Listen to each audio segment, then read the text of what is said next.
DK Suresh ಅವರ ಹೇಳಿಕೆಗೆ ಸಂಬಂಧಪಟ್ಟಂತೆ ಸಿಎಂ ಸಿದ್ದರಾಮಯ್ಯನವರು ಪ್ರತಿಕ್ರಿಯಿಸಿದ್ದಾರೆ. ಡಿಕೆ ಸುರೇಶ್ ಕೋಪದಲ್ಲಿ ವಿಭಜನೆಯ ಮಾತನಾಡಿದ್ದಾರೆ. ಅವರ ಹೇಳಿಕೆಯನ್ನು ತಪ್ಪಾಗಿ ಗ್ರಹಿಸೋದು ಬೇಡ, ಅರ್ಥೈಸೋದು ಬೇಡ.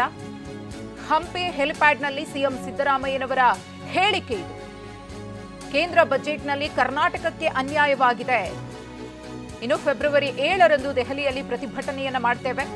ನಾನು ಕೂಡ ಆ ಪ್ರತಿಭಟನೆಯಲ್ಲಿ ಭಾಗಿಯಾಗ್ತೀನಿ ಅಂತ ಸಿಎಂ ಸಿದ್ದರಾಮಯ್ಯನವರು ಹೇಳಿಕೆಯನ್ನ ನೀಡಿದ್ದಾರೆ. ಡಿಕೆ ಶಿವಕುಮಾರ್ ಅವರ ಹೇಳಿಕೆಯನ್ನ ತಪ್ಪಾಗಿ ಅರ್ಥೈಸೋದು ಬೇಡ. ಅವರು ಕೋಪದಲ್ಲಿ ಆ ರೀತಿ ಮಾತನಾಡಿದ್ದಾರೆ. ಆದರೆ ಕೇಂದ್ರ ಸರ್ಕಾರದಿಂದ ರಾಜ್ಯಕ್ಕೆ ಅನ್ಯಾಯ ಆಗಿರೋದಂತೂ ಸತ್ಯ. ಅದನ್ನ ಖಂಡಿಸಿ ನಾವು ಪ್ರತಿಭಟನೆಯನ್ನ ಮಾಡ್ತೀವಿ. 7ನೇ ತಾರೀಕು ಪ್ರತಿಭಟನೆ ನಡೆಯುತ್ತೆ. ಆ ಪ್ರತಿಭಟನೆಯಲ್ಲಿ ನಾನು ಕೂಡ ಭಾಗಿಯಾಗ್ತೀನಿ ಎಂದಿದ್ದಾರೆ.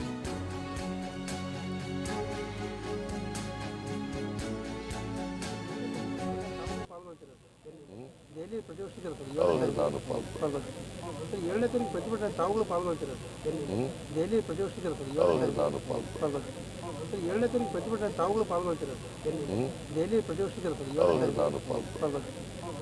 ತಾರೀಕು ಪ್ರತಿಭಟನೆ ತಾವುಗಳು ಪಾಲ್ಗೊಳ್ತೀರಾ? ದೆಹಲಿ ಪ್ರತಿಭಟನೆ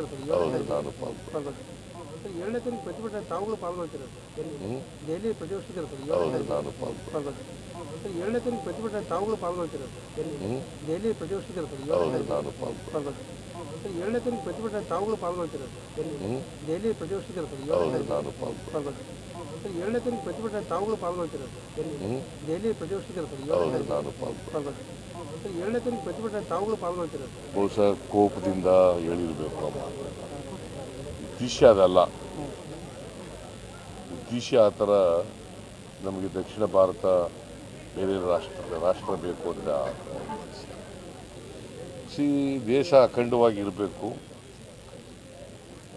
ನಾವು ಅದರ ಬಗ್ಗೆ ದೇಶ ವಿಭಜನೆ ಮಾಡಿ ಅಂತ ಕೇಳಕ್ಕೆ ಹೋಗಲ್ಲ. ಲೋಕಸಭೆ ಮತ್ತು ರಾಜ್ಯಸಭೆಯಲ್ಲಿ ಅದೇ ವಿಚಾರದಲ್ಲಿ ಬಿಜೆಪಿ